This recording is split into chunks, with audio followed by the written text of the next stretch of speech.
Hello friends, welcome to toppers world. നമ്മുടെ ഇന്നത്തെ class 4ാം ക്ലാസ്സിലെ കൂട്ടുകാരുടെ മലയാളമാണ്. മലയാളത്തിലെ 3ാമത്തെ യൂണിറ്റ് കാറ്റ് കടലേ എന്നുള്ള 3ാമത്തെ യൂണിറ്റിന്റെ ഫസ്റ്റ് ചാപ്റ്റർ, മാനത്തും താഴത്തും എന്നുള്ള ഫസ്റ്റ് ചാപ്റ്ററിന്റെ അവസാനത്തെ പാഠത്തിന്റെ ക്ലാസ് ആണ് കേട്ടോ. 3ാമത്തെ പാഠം കറുമ്പിപ്പൈ എന്നുള്ള പാഠത്തിന്റെ ക്ലാസ് ആണ്.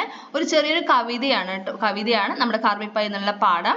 അപ്പൊ നമ്മൾ ഫസ്റ്റ് രണ്ട് പാഠം, കാറ്റ് പറഞ്ഞു എന്നുള്ള പാഠത്തിന്റെയും കുട്ടിയുടെ പുഴയുടെയും അതേപോലെ നിർഭയ എന്ന കവിതയുടെ ക്ലാസ് ഒക്കെ നമ്മൾ ഓൾറെഡി അപ്ലോഡ് ചെയ്തിട്ടുണ്ട്. തീർച്ചയായിട്ടും കാണാത്ത കൂട്ടുണ്ടെങ്കിൽ കാണുക, നിങ്ങൾക്ക് ഒരുപാട് യൂസ് ആവുന്ന ക്ലാസ് ആണ്. മലയാളം സബ്ജക്റ്റിന്റെ പ്ലേലിസ്റ്റ് ഓപ്പൺ ചെയ്ത് നോക്കിയാൽ നിങ്ങൾക്ക് എല്ലാ ക്ലാസ്സിലും കാണാൻ സാധിക്കും. പ്ലേലിസ്റ്റിന്റെ ലിങ്ക് ഡിസ്ക്രിപ്ഷൻ ബോക്സിൽ കൊടുത്തിട്ടുണ്ട്. അപ്പൊ നമുക്ക് എന്ത് ചെയ്യാം, ക്ലാസ് സ്റ്റാർട്ട് ചെയ്യാം. 3ാമത്തെ യൂണിറ്റിലെ ഫസ്റ്റ് ചാപ്റ്ററിന്റെ 3ാമത്തെ പാഠം കേട്ടോ, കറുമ്പിപ്പൈ എന്നുള്ള കവിത. ആദ്യം നമുക്ക് കവിത എന്താന്ന് ഒരു തവണ വായിച്ചു നോക്കാം, എന്നിട്ട് കവിതയുടെ ആശയം പറയാം കേട്ടോ. കുട്ടിയുടെ പുഴ എന്ന കഥയിൽ നോട്ട് പുസ്തകത്തിലെ വരയാണ് പുഴയായി മാറിയത്. എന്നാൽ ഈ കവിതയിൽ സംഭവിക്കുന്നത് നോക്കൂ. എന്താണ് കവിതയുടെ പേര്? കറുമ്പിപ്പൈ ഇല്ലേ? ആരെഴുതിയ കവിതയാണിത്? കവി ഇടശ്ശേരിയുടെയാണ് കേട്ടോ. കവി ഇടശ്ശേരിയുടെ ഇടശ്ശേരി കവിതകൾ എന്നുള്ള കവിതാ സമാഹാരത്തിൽ നിന്ന് എടുത്തിട്ടുള്ള ഒരു കവിതയാണ് കറുമ്പിപ്പൈ. നമുക്ക് ആദ്യം ഒരു തവണ വായിച്ചു നോക്കാം. കറുമ്പിപ്പൈ. ഈ ചെറുനെൽ വിത്തിൽ ഒരു കൊച്ചു പൈക്കുട്ടി ഉണ്ടതിനുച്ചയ്ക്കെല്ലാം നിശ്ചലമായി കിടന്നുറക്കം.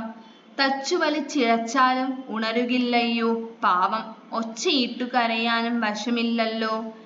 ഇതിൻ തള്ള മെയ്യുന്നുണ്ടാം കടൽ കരകളിൽ എങ്ങോ, കറുമ്പിയാം അവൾക്കെന്തു കറുപ്പാണെന്നോ. വിളിച്ചാൽ വരില്ല, മെല്ലെ തെളിച്ചാൽ വാളുമുയർത്തി കുതിച്ചോടി കുന്നിൻ മുകളിൽ കളിച്ചു നിൽക്കും. എങ്കിലും ഈ കുഞ്ഞുണർന്നു നിശബ്ദമായി അമറുമ്പോൾ എങ്ങു നിന്നോ കേൾക്കാം ഊമ്പാ വിളികൾ ആദ്യം. കനത്തൊരകിടുമായി കടന്നു വരും അതിൻ്റെ കിതപ്പാണി പ്രപഞ്ചത്തിൻ പ്രസക്ത താളം. എന്തിനെ കുറിച്ചാണ് ഈ കവിതയിൽ പറയുന്നത് ആദ്യം തന്നെ പറയൂ. അതായത് എന്താണ് ഇവിടെ പറയുന്നത്? വരികൾ വായിക്കുന്ന സമയത്ത് നമ്മൾ ഏതോ ഒരു പശുക്കുട്ടിയും അമ്മയുടെയും കവിതയാണ് നമുക്ക് തോന്നില്ലേ? കാരണം എന്താ, കവിതയുടെ പേരിന് എന്താണ്? കറുമ്പിപ്പൈ എന്നാണ് കവിതയുടെ പേരിന്. സോ നമ്മൾ എന്ത് വായിക്കുന്ന സമയത്ത് എന്ത് നമ്മൾ വിചാരിക്കും? ഒരു പശുക്കുട്ടിയുടെ അല്ലെങ്കിൽ ഒരു പശുവിന്റെ ഒരു കവിതയാണെന്ന് നമ്മളത് വിചാരിക്കും. പക്ഷെ ഇവിടെ അർത്ഥമാക്കുന്നത് പശുക്കുട്ടീനെയോ അല്ലെങ്കിൽ പശുവിനെ അല്ല കേട്ടോ അർത്ഥമാക്കുന്നത്. അത് നിങ്ങൾക്ക് ഒരു തവണ വായിച്ച് ഒരു 2-3 തവണ വായിക്കുന്ന സമയത്താണ് കറക്റ്റായിട്ട് കവിതയുടെ ഒരു ആശയം നിങ്ങൾക്ക് മനസ്സിലാവുള്ളൂ. അപ്പൊ നമ്മുടെ പേര് കറുമ്പിപ്പൈ എന്നാണ്. ഇവിടെ ആദ്യത്തെ 4 പേരുടെ അർത്ഥം പറയാം. അപ്പൊ ആദ്യത്തെ ഒരു തവണ ഇവിടെ വായിക്കാം.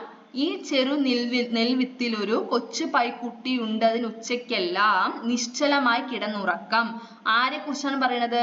കാണുന്നത് ഒരു ചെറു നെൽവിത്ത് കണ്ടോ? ഈ നെൽവിത്തിനെയാണ് പൈക്കുട്ടി എന്ന് പറയുന്നത്. പൈ എന്ന് വെച്ചാൽ പശുക്കുട്ടി എന്ന് പറയുന്നത് കേട്ടോ. ഈ നെൽവിത്തിൽ ഒരു കൊച്ചു പശുക്കുട്ടി ഉണ്ട് അതിന് ഉച്ചയ്ക്കെല്ലാം നിശ്ചലമായി കിടന്നുറക്കം എന്ന് പറഞ്ഞാൽ ഉച്ചയ്ക്കെല്ലാം എന്താ ചെയ്യുന്നത്?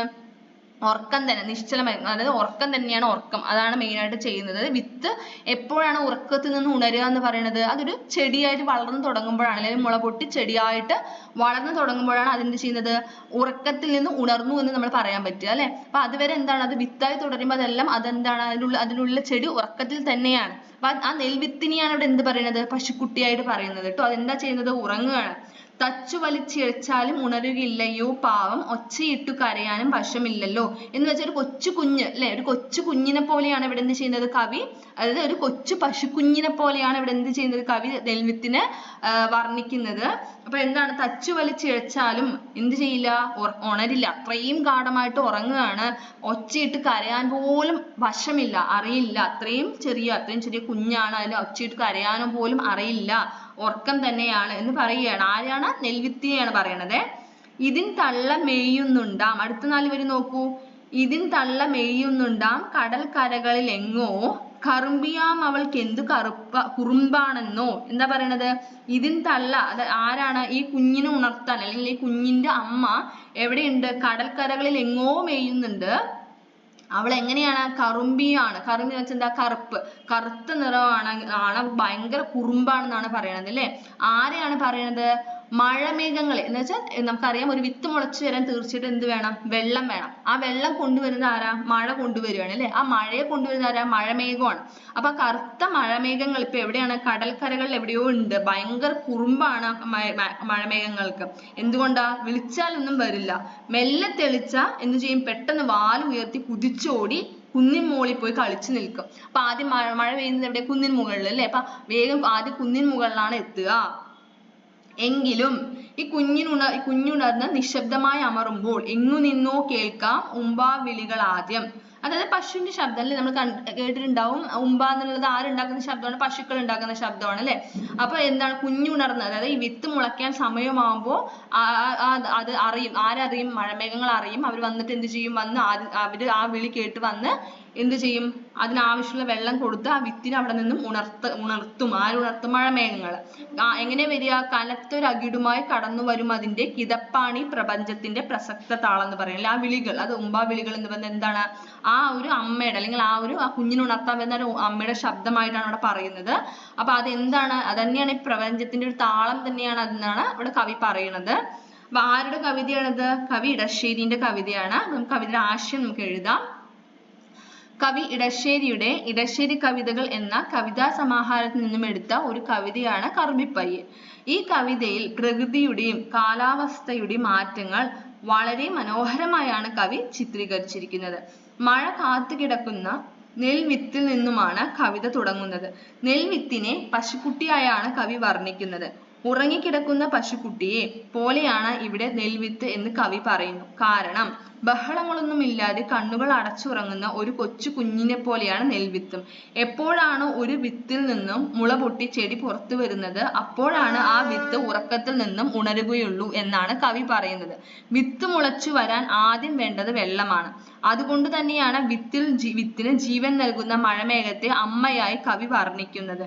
പശു കുഞ്ഞു ഉറക്കത്തിൽ നിന്നും ഉണർന്ന് പാലിനായി അമറുമ്പോൾ കുഞ്ഞിന്റെ ശബ്ദം ദൂരെ നിന്ന് തിരിച്ചറിഞ്ഞുകൊണ്ട് കനത്ത ഒരു അകിടുമായി ഓടി വരുന്ന അമ്മ പശുവിന്റെ കിതപ്പായാണ് ഉമ്പ എന്ന ശബ്ദം എന്നും കവി പറയുന്നു. മഴയുമായി ഇരച്ചു വരുന്ന മഴമേഘത്തിന്റെ ശബ്ദത്തെയാണ് അമ്മ പശുവിന്റെ ഉമ്പാവിളികളായി കവി കാണുന്നത്. കൃഷിയെ മാത്രം ആശ്രയിച്ചുകൊണ്ട് ജീവിച്ചിരുന്ന ഒരു കാലം മനുഷ്യർക്കുണ്ടായിരുന്നു. അന്ന് മഴയ്ക്കായി മനുഷ്യർ കാത്തിരിക്കുമായിരുന്നു. പ്രകൃതിയുമായുള്ള മനുഷ്യന്റെ ബന്ധവും ജീവിതത്തിലെ പ്രതീക്ഷയും സഹനശേഷിയും സൂക്ഷ്മമായി ഈ കവിതയിലൂടെ കവി പ്രസ്താവിക്കുന്നു.